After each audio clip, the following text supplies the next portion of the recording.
예, 감사합니다. 오늘 5번째 시간으로 순종하는 믿음이 기적을 만든다. 물질혁명 마지막 시간입니다. 그래서 물질에 대해서는 사실 부담이 많이 되죠. 자, 그런데 순종하는 믿음이 기적을 만든다. 여러분도 기적을 원하시죠?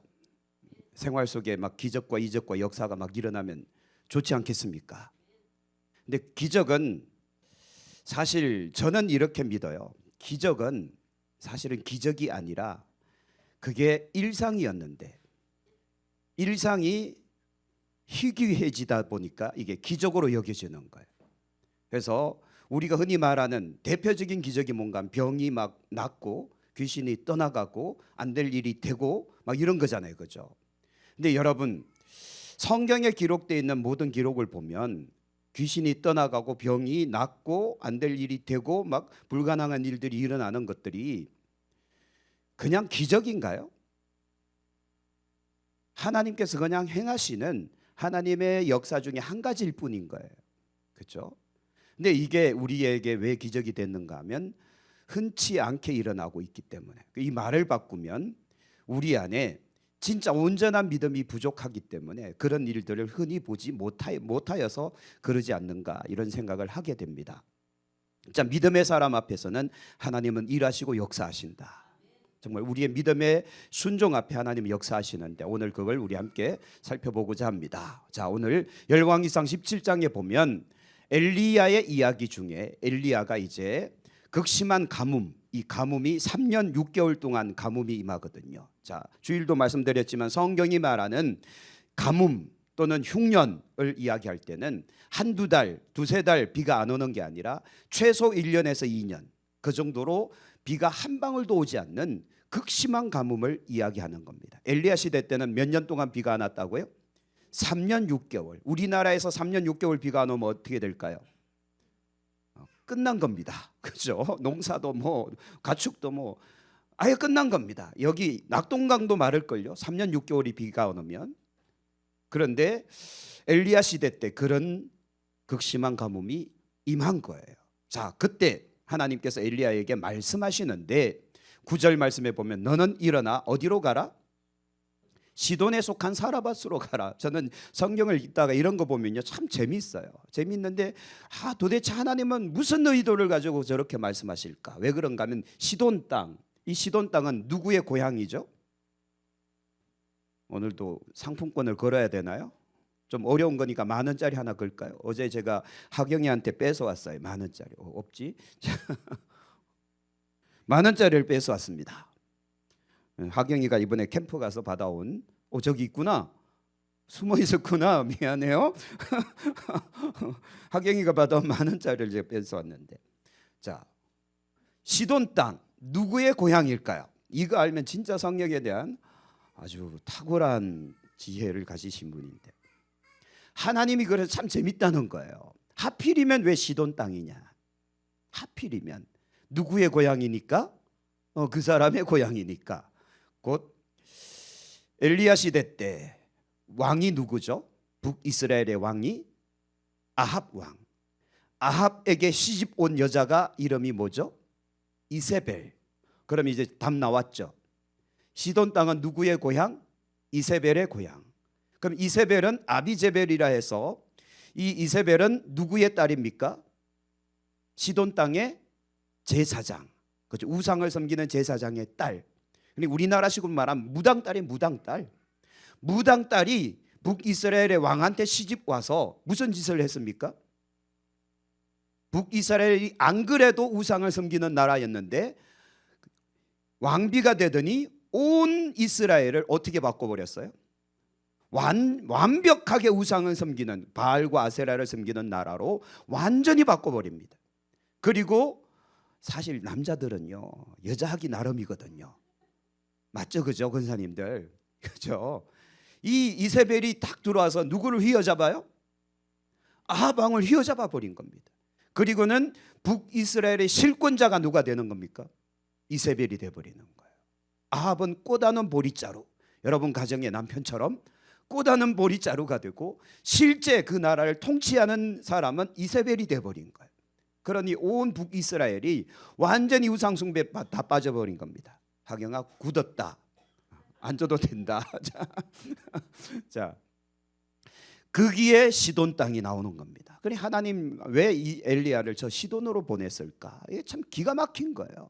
곧 적진의 심장 한가운데 엘리야를 보내버린 거예요. 근데 그곳에서 이제 하나님은 기가 막힌 일을 하나 하십니다. 사르밧으로 갔는데 거기서 머물러 있으라. 내가 그곳 과부에게 명령하여 너에게 음식을 주게 하였느니라. 자, 여기까지만 읽고 여러분 한번 상상력을 한번 동원해 보세요. 지금 가뭄이 몇 년째, 거의 뭐 한 2년째 지속되고 있다고 봅시다. 그러면 먹을 게 있나요, 없나요? 없어요. 마실 물이 있을까요, 없을까요? 없어요. 그러면 여유 있는 집, 부자는 망해도 3년은 먹고 산다 그러는데, 근데 저 집은 어떤 집이라고요? 과부의 집. 과부의 집. 성경에는 고아와 과부를 압제하지 마라, 학대하지 마라. 왜?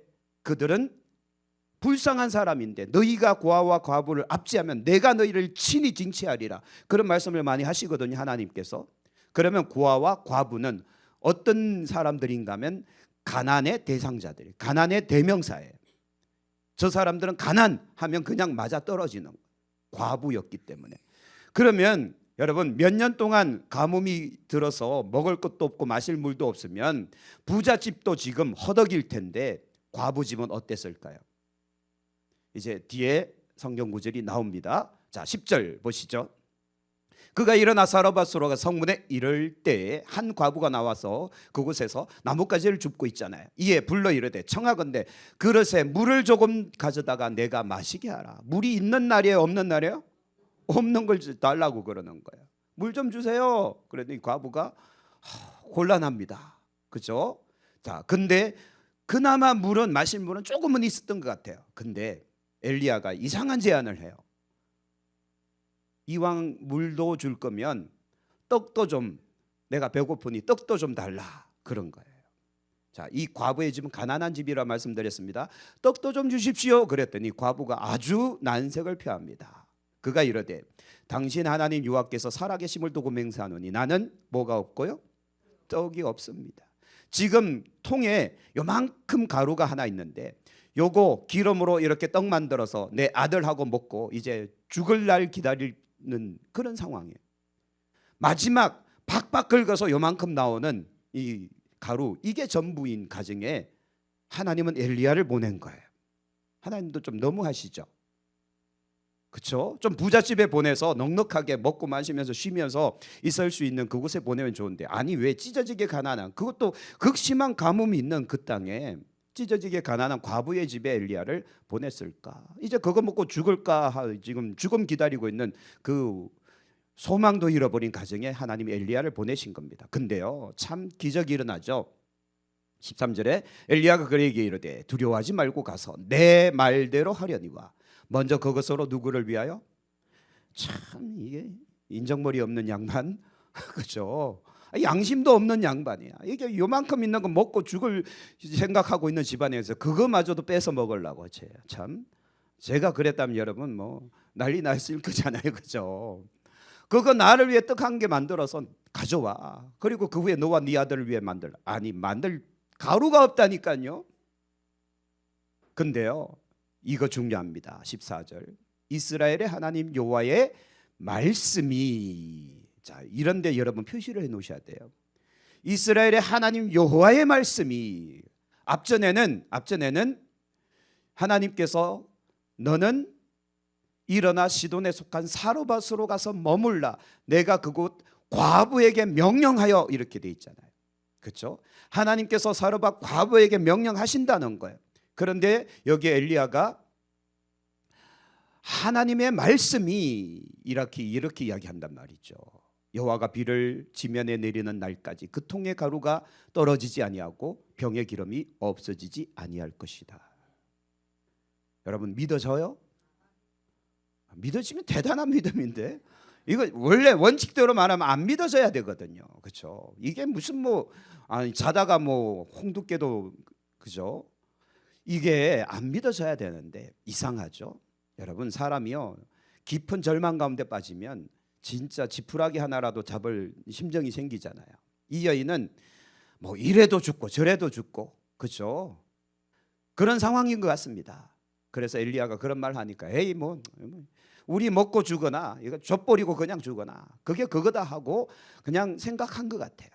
그래서 엘리야의 말대로 하였더니, 그런데요, 그와 엘리야와 그의 식구가 여러 날 먹었으나 여호와께서 엘리야를 통하여 하신 말씀같이 통에 가루가 떨어지지 아니하고 병에 기름이 없어지지 아니하니라.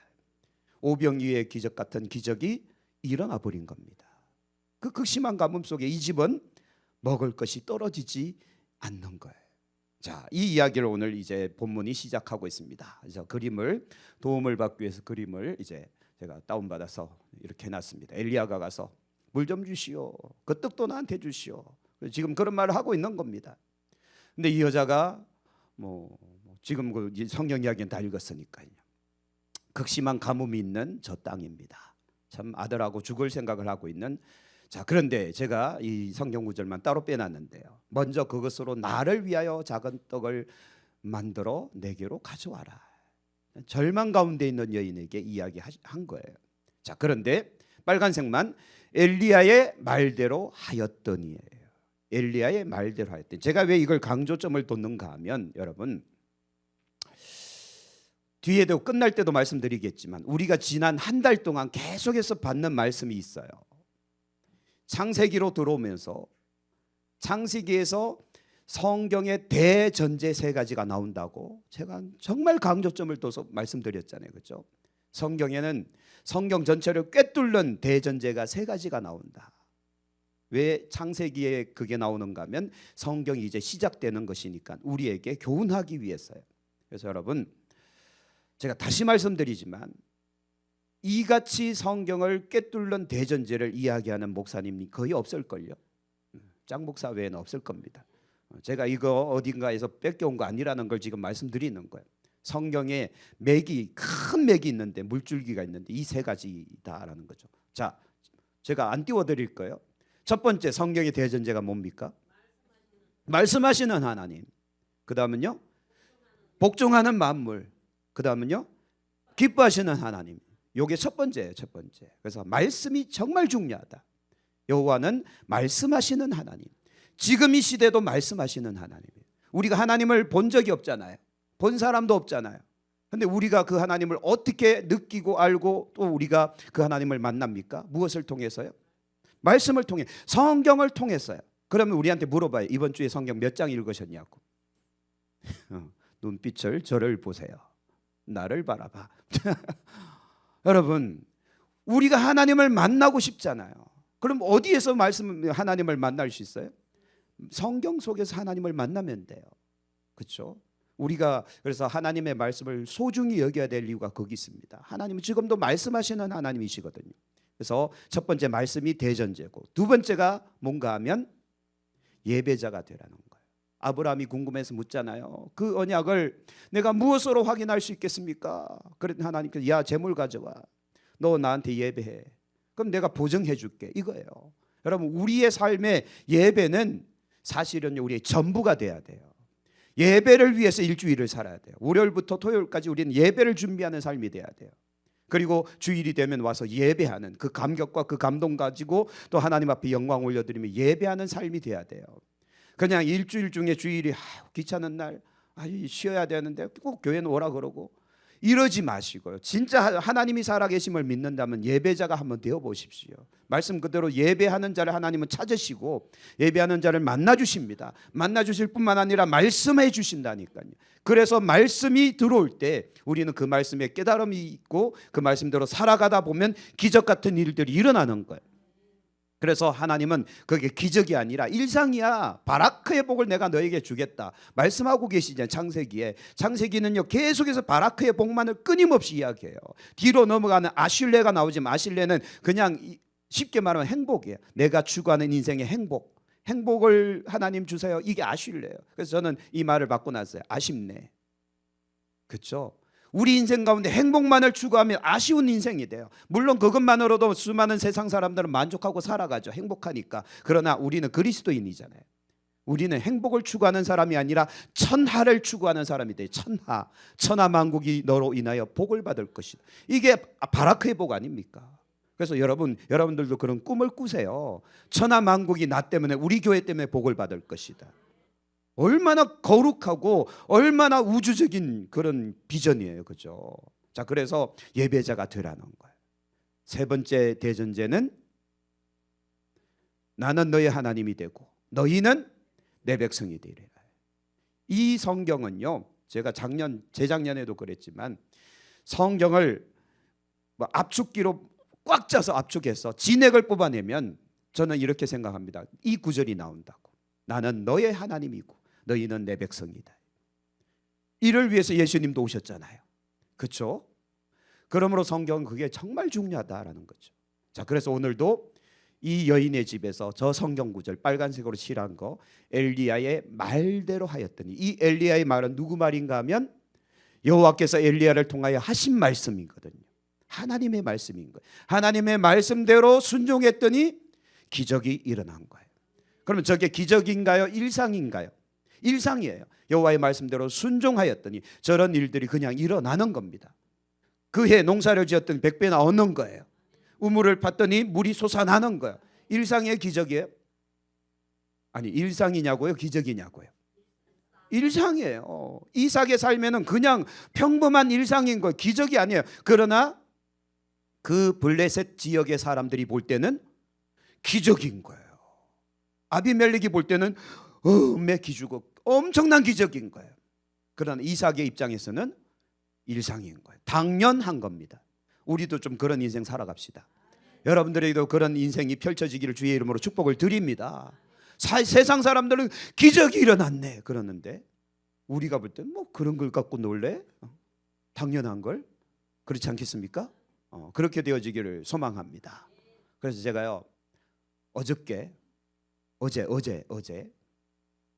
기도하다가 갑자기 우리 주한이 여동생의 이름을 퍼뜩 떠올렸어요. 지금 여기서 말할까요? 나중에 말할까요? 아니면 그 아버지와 엄마가 안 받아들여주고 할아버지 할머니가 안 받아주면 목사님 나 그거 싫어요 그러면 끝장나는 거기.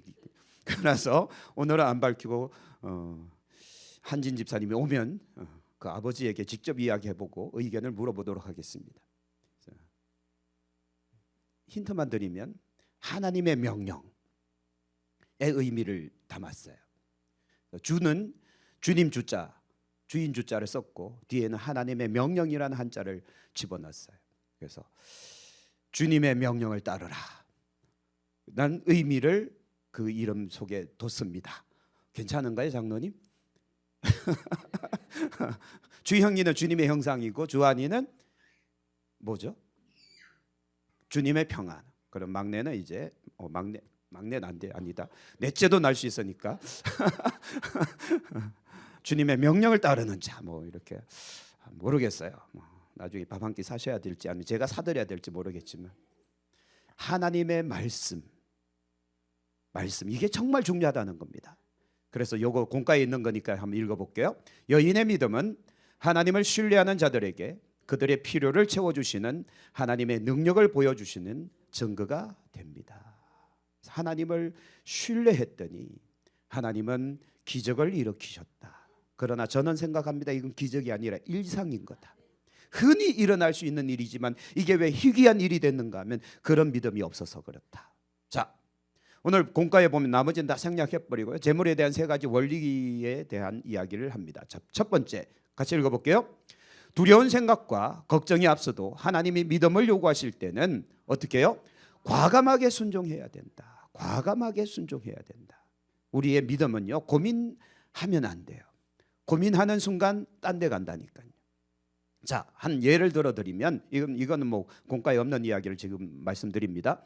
요한복음 2장에 보면 여러분 잘 아시는 마가의 그 가나의 혼인잔치에 예수님께서 기적을 베푸시는 그 사건이 나오잖아요. 자, 7절부터 보면 예수께서 그들에게 이르시되 항아리에 물을 채우려 하신즉 아귀까지 채우니 이제는 떠서 연화장에 갖다 주라. 무슨 소린가 하면 결혼식이 열렸어요.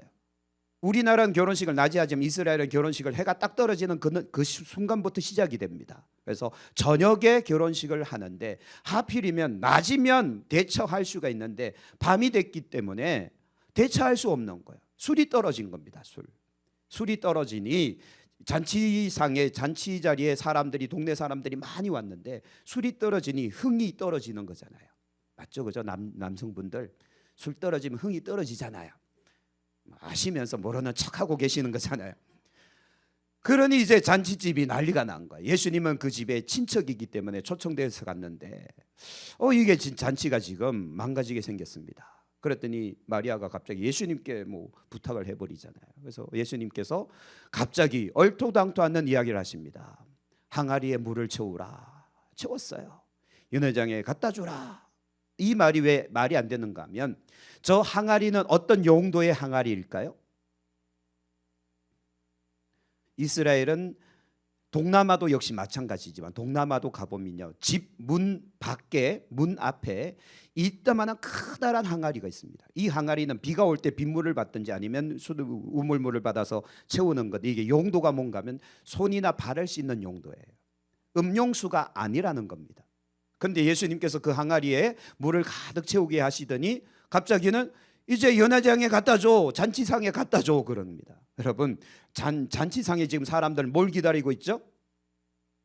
포도주를 기다리고 있는데, 그러면 지금 물을 갖다 주면 이 결혼식은 어떻게 될까요? 아주 난리 나겠죠. 이게 무슨 이따위 집안이 다 있냐고.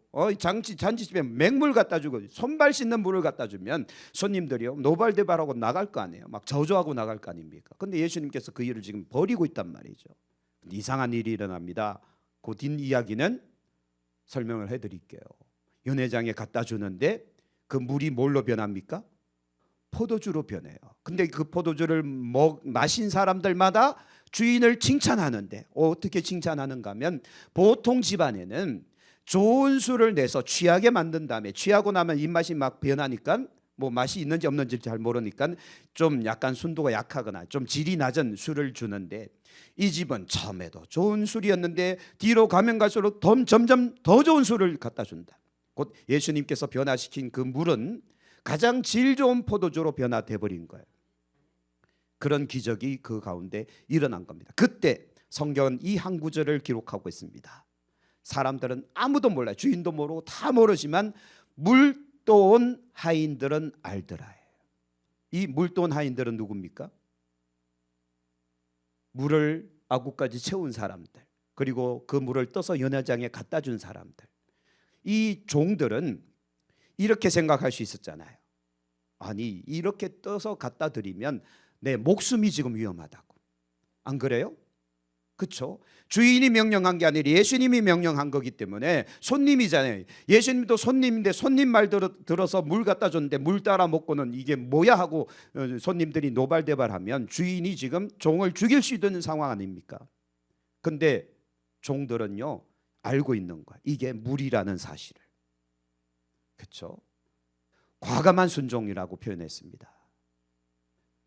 두려운 생각 그리고 걱정이나 염려가 있어도 믿음을 요구하실 때 우리는 과감하게 순종할 때 하나님의 기적과 역사는 일어나게 돼 있다. 그래서 항상 기적은요 믿음하고 연결되어 있습니다.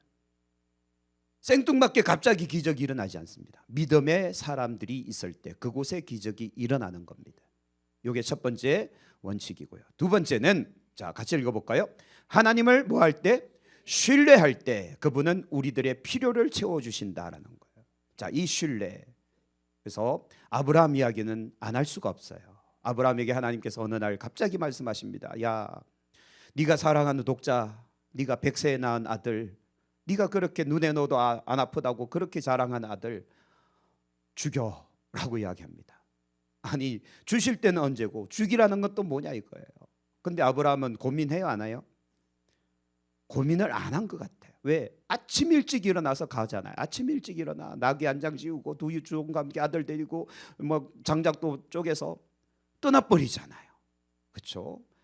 도대체 이 양반이 믿음이 있는 건지 미친 건지 그죠? 생각이 없는 건지 떠났어요. 진짜 모리아산까지 3일 길을 간단 말이죠. 3일 길도 얼마나 고통스럽겠습니까? 얼마나 많은 고민을 했겠습니까? 도망갈까? 다시 돌아갈까? 포기할까? 아니 하나님이 지시한 건 아닐 거야. 뭐 엄청나게 많은 고민을 하지 않았겠습니까? 인간적으로. 그러나 아브라함은 드디어 모리아산까지 도착하고 그 다음 칼을 진짜 빼잖아요. 아들을 죽일 행위까지 그는 해버립니다.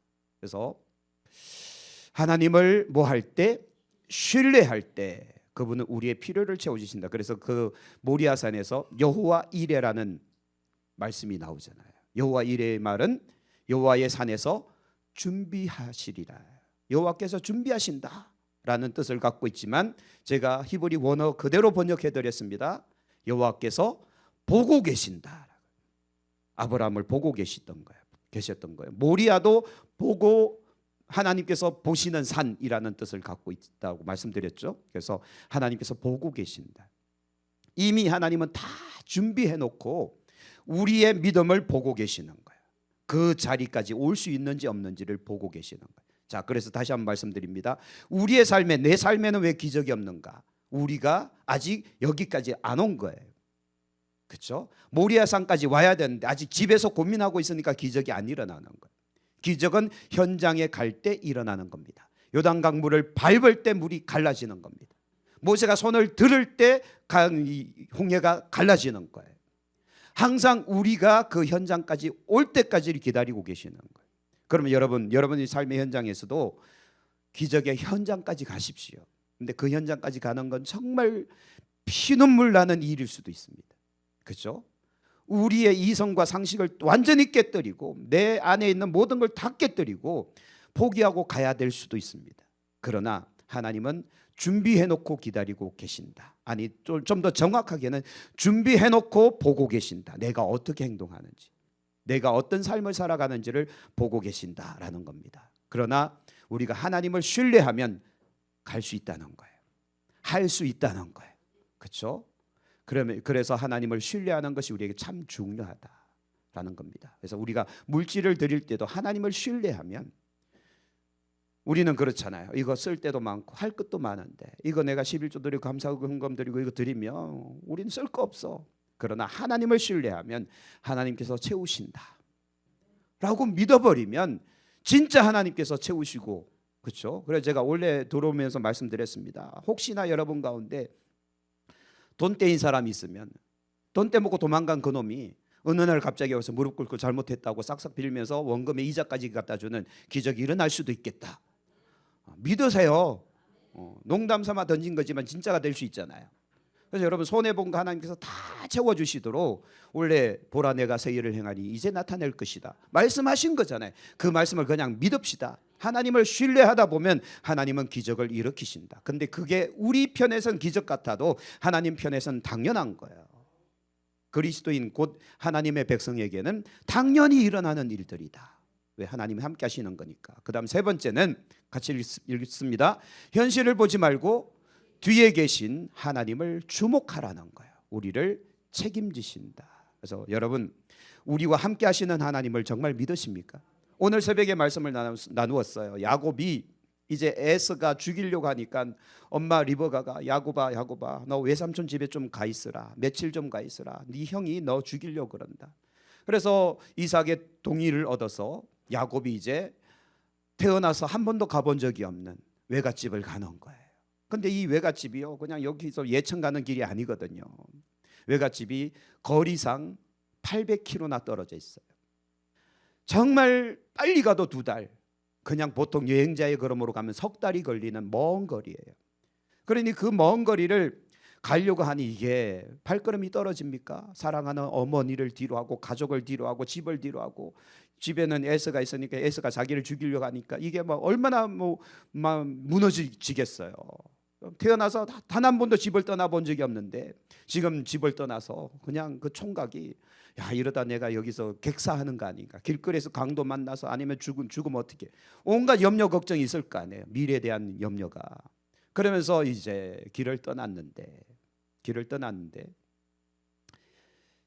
하나님께서 어느 한 장소에서 야곱을 만나 주시거든요. 성경에 한 곳이라고 적혀 있어요. 그래서 저는 이렇게 표현합니다. 어느 한 장소, 평범한 한 장소예요. 아무것도 아닌 그냥 길바닥에 하나님께서 나타나셨어요. 꿈에 나타나셔서 하늘 사닥다리에 천사들이 오르락 내리락 하고 그 꼭대기에 하나님께서 서셔서 야곱아 야곱아, 나는 너의 조부 아브라함의 하나님이고 너의 아버지 이삭의 하나님이다. 이 야곱을 부르시거든요.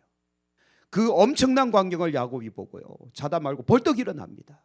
벌떡 일어나서 베개 삼아 누웠던 그 돌멩이를 세워서 기둥 삼고 거기에 제단을 삼아서 기름 붓고 하나님 앞에 제사를 지내잖아요.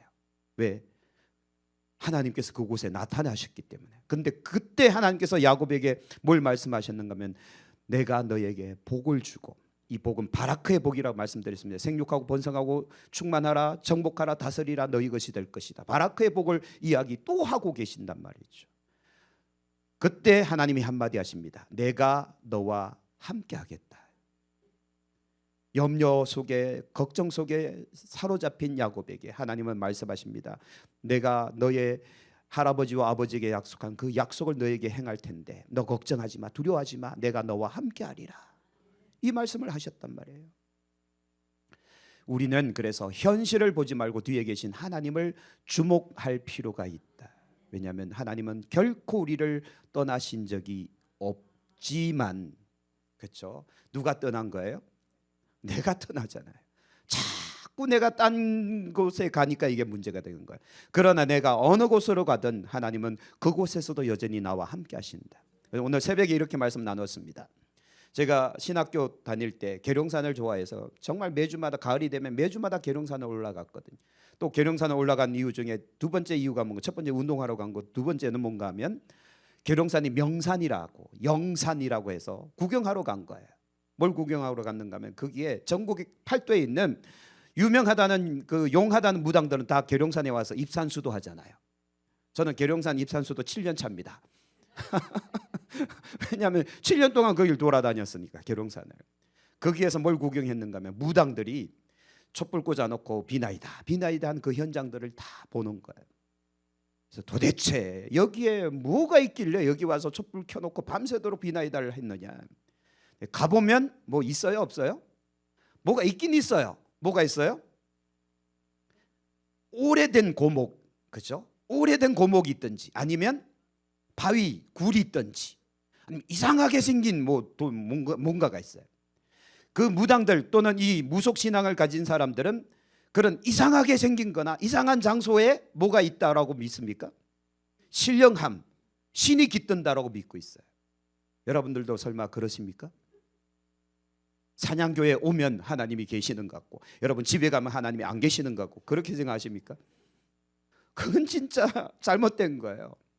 제가 그래서 오늘 새벽에 말씀드렸습니다. 하나님은 특정한 장소에 머물러 계시는 분이 아니라 특별한 사람과 함께 하신다고.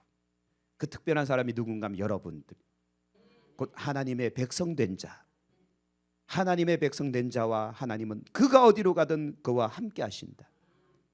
이걸 믿으세요. 여러분, 그래서 우리는요, 장소의 영험함을 생각하지 마세요.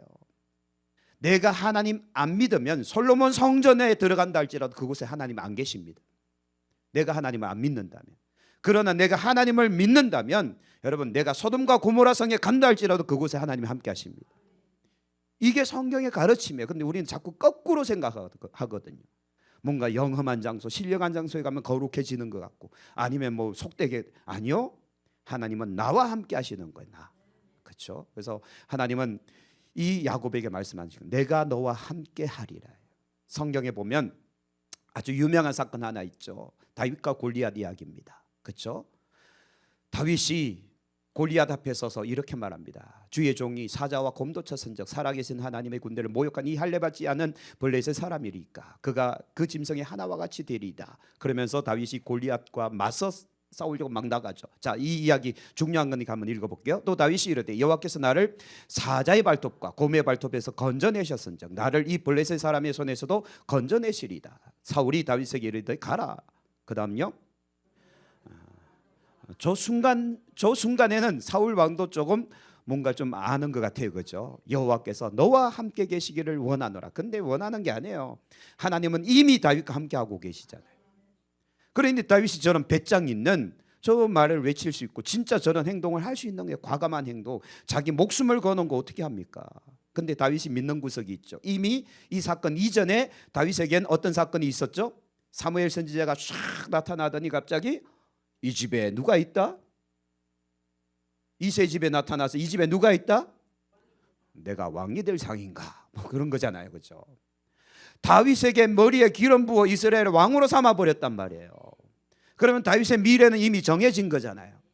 그럼 다윗의 가슴 속에 그 생각이 있을까요, 없을까요? 있어요. 하나님께서 나를 이스라엘의 왕으로 삼으셨다. 그러면 지금 골리앗 앞에 서서 싸우는데 내가 죽으면 왕이 못 되는 거잖아요. 그럼 하나님의 뜻이 아닌 거잖아요. 그러면 배짱이 생기는 거죠. 나는 이 전쟁에서 이긴다. 안 죽는다. 여러분, 제가 이 말씀을 왜 드리는가 하면 여러분에게도 그런 믿음이 좀 있었으면 좋겠다는 거예요. 여러분이 두려워할 필요가 없는 것이 하나님이 여러분과 함께 하시는 겁니다. 그래서 하나님의 뜻이 다 이루어지기까지, 야곱에게 하신 말씀이에요. 내 뜻을 다 이루기까지 내가 너를 떠나지 아니하리라, 이 말씀을 하셨거든요. 여러분들도 동일하게 그 말씀 받으세요. 하나님께서 여러분들 통해, 우리 교회를 통해 그 뜻을 다 이루시기까지 결단코 우리를 떠나지 아니하신다. 우리에게 능력과 은사를 더하셔서 그 일을 이루게 하신다라는 것 말이죠. 그래서 사울 왕도 말합니다. 여호와께서 너와 함께 하실 것이다. 자, 그래서 요거 읽어볼게요.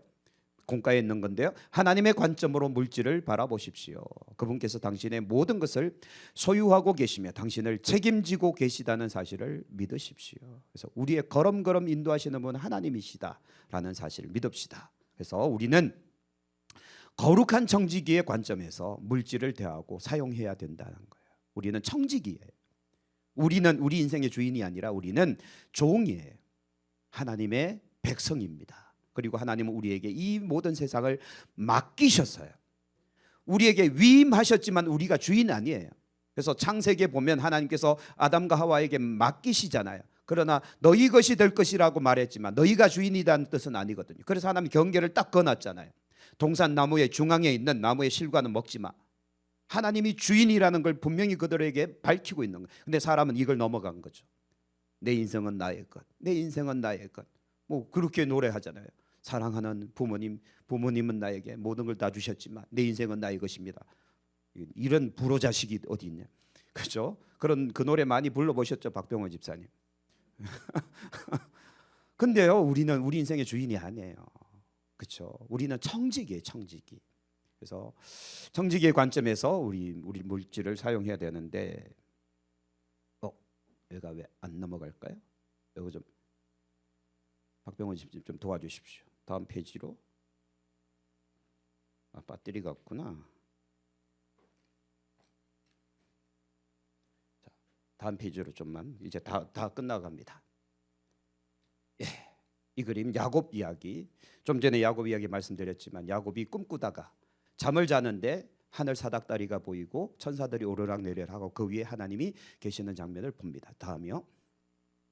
예, 한 번 더. 하란 밧단 아람으로 가는 길에 하나님을 만나서 그 엄청난 기적을 영광을 보게 되죠. 다음이요. 자, 같이 읽습니다. 야곱이 잠이 깨어 이르되 여호와께서 과연 여기 계시거늘 내가 알지 못하였도다. 그 다음 넘겨주세요. 자, 야곱이 서원하여 이르되 하나님이 나와 함께 계신다. 이걸 야곱이 정말 깨달아 버린 거예요. 그래서 이 길에서 나를 지키시고 먹을 것과 입을 옷을 주시어 내가 평안히 아버지 집으로 돌아가게 하시오면, 같이 읽습니다. 여호와께서, 아니요, 앞에 거, 여호와께서 나의 하나님이 되실 것이다. 자, 요거 어디서 좀 본 것 같죠? 여호와께서 나의 하나님이 되실 것입니다. 어디서 봤죠? 어디서 들었죠? 야곱의 저 고백이 어디서 나온 거예요? 우리 이거 알아야 돼요. 성경에 흐르는 대전제 세 가지 중에 세 번째, 나는 너의 하나님이고 너희는 내 백성이 될 것이다라는 하나님의 대전제, 야곱이 깨달은 거예요. 그래서 하나님, 나를 다시 아버지 집으로 무사히 돌아오게 하시면 하나님을 내가 평생, 아니 자자손손 하나님을 나의 하나님으로 섬기겠습니다. 그래 놓고 마지막 22절에 뭐라고 이야기하는가 하면 하나님의 집이 될 것이고 하나님께 내게 주신 모든 것에서 얼마를 10분의 1을 내가 반드시 하나님께 드리겠나이다. 그래서 11조 이야기가 나옵니다. 생뚱맞게 갑자기 11조 이야기가 왜 나오는 거예요? 네? 부담되게? 시험 들게? 갑자기 11조를 이야기해요? 베델에서 다시 앞절 21절 좀 넘겨주시겠습니까? 앞으로. 11조는 그래서 어떤 개념이다? 하나님이 나의 하나님이심을 고백하는 거예요. 해야 되겠어요? 말아야 되겠어요? 적당히 하고 말아야 되겠어요? 아니면 정확하게 해야 되겠어요? 하나님이 보고 계신다. 하나님이 보고 계신다. 네가 진짜 나를 하나님으로 인정하느냐? 그렇다면 이제 결론처럼 말씀드립니다. 우리가요, 왜 기적이 안 일어납니까? 내가 하나님을 하나님으로 인정 안 하니까 기적이 안 일어나는 거예요. 그렇죠? 내가 정말 하나님을 하나님으로 인정하면 하나님은 기적을 일상처럼 베풀어 버리신다니까요. 그리스도인들에게 당연히 일어나는 기적입니다. 아니, 기적이 아니라 당연히 일어날 일들입니다. 그래서 우리가 하나님을 하나님으로 인정해야만 된다는 거죠. 마지막 넘겨주시죠. 자, 그래서 세 가지 성령의 대전제 다시 한번 우리가 기억합시다. 첫 번째는 뭡니까? 말씀하시는 하나님, 순종 또는 복종하는 만물, 기뻐하시는 하나님. 이건요 가장 큰 전제예요. 그래서 하나님은 지금도 말씀하고 계십니다. 엘리야를 통해 말씀하셨고 야곱에게 말씀하셨고 수많은 성경의 인물들에게 끊임없이 말씀하고 계시고 지금도 말씀하고 계시잖아요. 지금도 짱 목사를 통해 여러분 앞에 말씀하고 계시잖아요. 목사의 말로 듣지 마시고 여러분 하나님의 말씀으로 받으세요. 그래서 데살로니가 교회의 가장 큰 강점이 뭡니까? 데살로니가 교회가 왜 기쁨과 자랑과 면류관이 될 수 있었습니까? 그것은 이유가 간단해요. 사람의 말로 받지 아니하고 하나님의 말씀으로 받음이라. 그러니 3주밖에 안 된 교회가 삽시간에 부흥하고 그 핍박 속에서도 교회가 든든히 세워져 나가는 거예요. 우리 산양교도 그렇게 되길 축복합니다. 그냥 목사님이 오늘 또 잔소리하네 이렇게 생각했다가 끝난 거예요. 그러나 아멘 한 대로 하나님의 말씀으로 받고 그 말씀대로 순종하려고 애쓰다 보면 기적은 자연스럽게 일어나게 돼 있습니다. 그래서 대전제 첫 번째는 무조건 말씀이에요. 끊임없이 하나님은 말씀하고 계십니다. 끊임없이. 두 번째는 뭔가 하면 예배자가 되라는 거예요. 예배 우리는 그래서요. 내년엔 우리는 이미 목표 다 정해놨습니다. 예배 목숨 거는 한 해. 예배 목숨 걸라. 예배가 살아나는 교회. 하여튼 예배 한 해 동안을 투자하면서 집중할 거예요. 그래서 어떻게 하면 예배가 살아나고 어떻게 하면 조는 사람 한 사람도 없게 만들까. 이걸 1년 동안 고민할 거예요. 그러면서 예배를 찬양단에 더 강화시키고 하여튼 애들을 학원으로 보내서라도 기타를 좀 치게 만들어 해서 예배가 완전히 살아나도록 만들 겁니다. 그래서 설교도 중요하고 찬양도 중요하고 기도자도 중요하고 그래서 기도도 대충 하려고 하지 마시고 일주일 동안 진짜 사생결단 하듯이 기도를 준비해 주세요. 성가대 여기 마찬가지고 대충 얼렁뚱땅 하려고 하지 말고 진짜 하나님께 예배하는 예배자로 우리가 한번 서보자 이거예요. 아시겠습니까? 그래서 우리는 왜 예배에 목숨 걸어야 되는가 하면 하나님의 언약의 보정이에요. 약속의 보정이 예배거든요. 그래서 우리가 예배할 때 하나님은 그곳에 임재하시고 만나주시고 말씀하시고 역사하신다. 예배를 통해 은혜를 받아버리면 여러분 일상생활 속에서 승리자가 돼버립니다. 그래서 다시 말씀드릴게요. 예배에 실패하면 인생을 실패해버립니다. 하나님은요 우리가 평생에 예배 한 번 실패 우리는 대충 여기잖아요. 근데 하나님은 절대 대충 여기지 않습니다. 아브라함 한 번 실수했다가 400년 후손들이 고통당하잖아요. 한 번 실수해 한 번. 하나님은요 그 한 번을 굉장히 중요하게 여기십니다. 그러므로 우리 매주마다 돌아오는 그런 예배가 아니라 이 예배에 내가 목숨 걸리라 그걸 한번 해보셔야 돼요. 이제는 우리가 과거에 그냥 의뢰히 했던 그런 예배가 아니라 매주마다 돌아오는 예배가 아니라 그 예배 한 타임에 정말 우리의 모든 걸 다 쏟아부을 수 있는 그런 예배가 좀 됩시다. 예? 그렇게 좀 만들어 봅시다. 아시겠죠? 그래서 우리는 예배에 목숨 걸어야 돼요. 왜? 예배가 언약의 보정이니까. 두 번째 대전제입니다. 세 번째는 나는 너희의 하나님이고 너희는 내 백성이다라는 거예요. 그렇죠? 이 사실을 야곱이 깨달았던 겁니다. 그러니 그렇게 선포하는 거죠. 자, 오늘 우리들도 하나님의 백성으로서 어떤 삶을 살아야 되느냐. 오늘 주제는 물질혁명이니까. 그래서 다른 거 다 제쳐놓고 11조의 행위는 다른 말로 말하면 하나님을 나의 하나님으로 인정하는 것이며 내가 하나님의 백성인 것을 고백하는 거예요. 이거 가지고 신학적인 논쟁 벌이지 마시고 이거 가지고 뭐 왈가왈부하지 마시고 성경 있는 그대로 야곱의 고백처럼 내가 있는 모든 것에 11조를 반드시 하나님 앞에 드리겠나이다. 여러분, 이게 우리가 온전해질 때 하나님도 온전하게 우리에게 역사하신다. 그리고 우리의 믿음도 온전해질 수 있다라는 걸 우리가 좀 믿고 살아가기를 축복합니다. 그래서 물질혁명 마지막 순서입니다. 마지막 순서이기 때문에 이렇게 연결시켜 놨습니다. 그래서 우리가 순종하는 믿음이 기적을 일으킨다. 저는 그렇게 생각하지 않아요. 순종하는 믿음이 기적을 일으키는 게 아니라 기적은 그냥 일상이 돼버리는 겁니다. 일어나는 게 아니라 그냥 우리 일상 속에 기적은 계속 일어나는 거예요. 왜? 우리에게 믿음이 있다면. 우리가 진짜 믿음으로 살아갈 때, 순종하는 믿음으로 살아갈 때 하나님은 그냥 내가 밥 먹듯 그냥 내가 물 마시듯 기적이 그냥 우리 삶 가운데 펼쳐진다 라는 거 우리가 믿읍시다. 왜냐하면 하나님이 우리와 함께 하시기 때문이다. 그리고 하나님의 뜻을 다 이루기까지 결코 우리를 떠나지 아니하시기 때문이다. 이게 야곱의 약속에서 정확하게 나와 있다라는 겁니다. 그래서 여러분, 마지막으로 이제 제가 고백처럼 말씀드리면, 요즘요 제가 성경을 다시 이제 창세기부터 다시 시작하고 있잖아요. 그래서 우리 교회 온 지 이제 두 번째인가요? 세 번째죠. 두 바퀴 돌고 세 번째 바퀴 돌고 있죠. 맞죠, 그죠? 그러면서 제가 지금 36년째 목회를 하고 있지만 36년 동안 성경을 본 거하고 올해 다시 성경을 보는 것이 완전히 달라졌어요. 전혀 다른 방향으로 제가 지금 성경을 보고 있거든요. 그래서 대전제도 제가 그 안에서 끄집어낸 거예요. 그래서 새로운 은혜가 지금 막 부어지고 있습니다. 제가 장담하건대 이 내용은요 어느 누구도 지금 이야기를 하지 않고 있는 내용을 이야기하는 겁니다. 그래서 제가 뭐 이단화된 게 아니라 성경의 깊은 진리를 찾아낸 거예요. 여러분들은 최초로 이 말씀을 듣고 계시는 겁니다. 여러분 복 받으신 거예요. 진짜 수많은 사람들이 부러워한다니까 사냥교회를. 그러나 여러분 꼭 기억하셔야 될 게 뭔가 하면 이런 말씀을 받을 때 그냥 우리가 듣고 흘려버리면 아무 일도 일어나지 않습니다.